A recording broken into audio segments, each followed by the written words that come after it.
Hello, this is Dave Sugarbaker, and today is the 20th day of October 2024.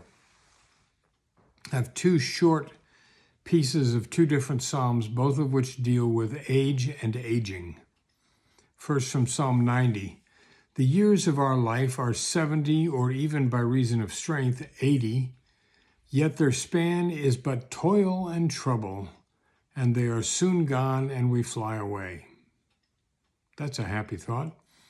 And secondly, from Psalm 71, even when I am old and gray, do not forsake me, O God, until I declare your power to the next generation, your might to all who are to come. I have had an earworm for the last 24 hours or maybe more, and the earworm is a particular tune that plays in my head and I can't get rid of it. So this is what it has to do with. When I get older, losing my hair many years from now, will you still be sending me a valentine, birthday greetings, bottle of wine? If I'd been out till 2:45, would you lock the door? Will you still need me? Will you still feed me when I'm 64? Or 74? Or 78? Or 80? So my birthday is tomorrow, and I will be 80. I can't wrap my head around it, really. I believe that I am older at this point than any Sugarbaker male in the last half century or so. My dad made it only to 56, and my uncle made it to 73, but I've made it to 80 thus far, and I ain't done yet. So I looked for what others have to say about age and aging, and I collect quotes, and I'm not ashamed of that. I enjoy doing it. Robert Butler says, aging is not a disease, it's a triumph. Getting old is a privilege denied to many, and it's my privilege to have hung around this long. I'm extremely grateful to God and to modern medicine for my long life. But long life isn't something that I have earned or something that I deserve. It's just a great gift. And I think I treat it that way. As long as I've made it this far, I think I'm going to stick around for a while longer. I'm curious to see what my 80s may bring. I'm hoping that I have a few more years relatively free of medical hassles, but we'll have to see about that. Madeline L. Engel says, the great thing about getting older is that you don't lose all the other ages that you have been. Ooh, I like that.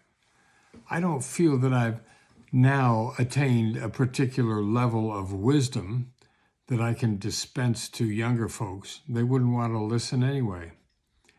And if there's anything wise about getting old, it's that you have the benefit of all those years of making mistakes. I have a long history of doing things wrong and being forced to learn from my mistakes, to take the lemons and make lemonade. I've managed to learn a thing or two from my mistakes as I've gone along. Robert Frost said, the afternoon knows what the morning never suspected. I like that. Maybe in the long run, learning to make that lemonade constitutes wisdom of a sort. The problem is, everyone needs to make their own mistakes. We seldom learn from somebody else's mistakes unless it's been a really spectacular mistake. Another quote that I found, Mark Twain said, age is an issue of mind over matter. If you don't mind, it doesn't matter. I've never seen a single person successfully resist getting old, or to mitigate the effects of aging by worrying about it. Mark Twain also said, wrinkles should merely indicate where smiles have been. I like that. I am not sure that I have smiled enough. I have taken a lot of things too seriously, and I may have failed to appreciate God's sense of humor. George Bernard Shaw said, "You don't stop laughing when you grow old. You grow old when you stop laughing." I don't want to lose laughter as the years pass, but my sense of humor is pretty weird. There aren't a lot of people who get fun out of dropping a double or triple pun, but I do. Gertrude Stein said, "We are always the same age inside." Well, that's the good news and the bad news. My inner age fluctuates between 12 and 40. Most of the time I feel 40-something. Chili Davis said, "Growing old is mandatory, but growing up is optional." Pablo Picasso said, "We don't grow older, we grow riper." Nevertheless, if that's true, I would much rather be a cheese than a banana. The Bible urges us to take care of our elderly. Proverbs talks about the wisdom that comes with age.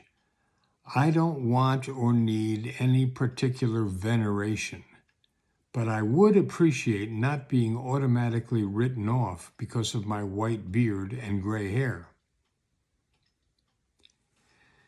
Albert Einstein was a poet as well as a scientist, and I can't really resonate with some of his scientific equations.